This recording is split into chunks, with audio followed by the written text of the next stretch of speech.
আমি বলছি যে আমার সত্য ঘটনাগুলো আপনারা উঠাই ধরবেন, আমার বাড়িতে যাবেন, আমার এলাকায় যাবেন, মানুষকে জিজ্ঞেস করবেন, ভাড়াটিয়াদের জিজ্ঞেস করবেন, বাস্তবে দেখবেন যে কোথায় পাল্লার কিভাবে চলে, কত কি আপনি দেখবেন যে কোন গলির ভিতরে পাল্লার, মানে আমার বাড়িটা কোন গলির ভিতরে, মেন রোডে নাকি গলির ভিতরে, আমার বাড়িটা গলির ভিতরে। তারপরেও যদি কোনো কাস্টমার আসতো, ও ফোন দিয়ে আসে নাকি, ওরা যেতে গে বলো, ফোন দিয়ে যে আসবে তার কাজ করব। এই জন্য বিরক্ত হয়ে আমি বলতাম যে বন্ধ করো প্লিজ, বন্ধ করে আমাকে দাও, কিন্তু দেয় না। আচ্ছা, টুনি যেহেতু কিডনি দিয়েছে আপনাকে, জি। তার শারীরিক অবস্থা কেমন? কিডনি যারা দেয় তাদের হচ্ছে যেমন বাচ্চা হইলে অপারেশন করলে, অপারেশন শুকাই গেলে ভালো হয়ে যায়, কিডনিটা তাই একই রকম।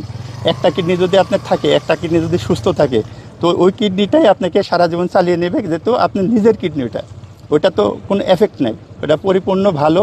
একটা কিডনি দিয়ে মানুষ খুব সুস্থভাবে চলতে পারে।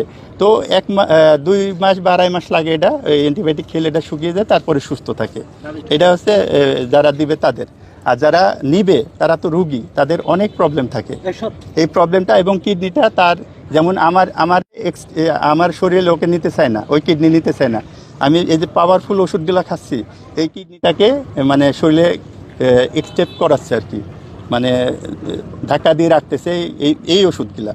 ঠিক আছে, কোনো শরীরে আর একটা কিডনি নিতে চায় না, শরীর নিতে চায় না, তখন এই ওষুধগুলা খাইয়ে তাকে রাখে। তো আমারও তাই।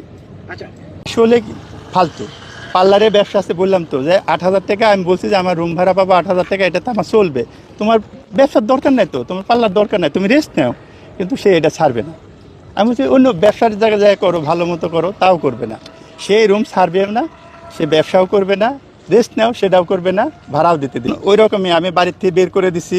এটা আপনাদের কাছে রিপোর্ট দিছে না বা মিডিয়ার কাছে উনি ছাড়ছে না, একই ধরনের কথা, বানানো কথা।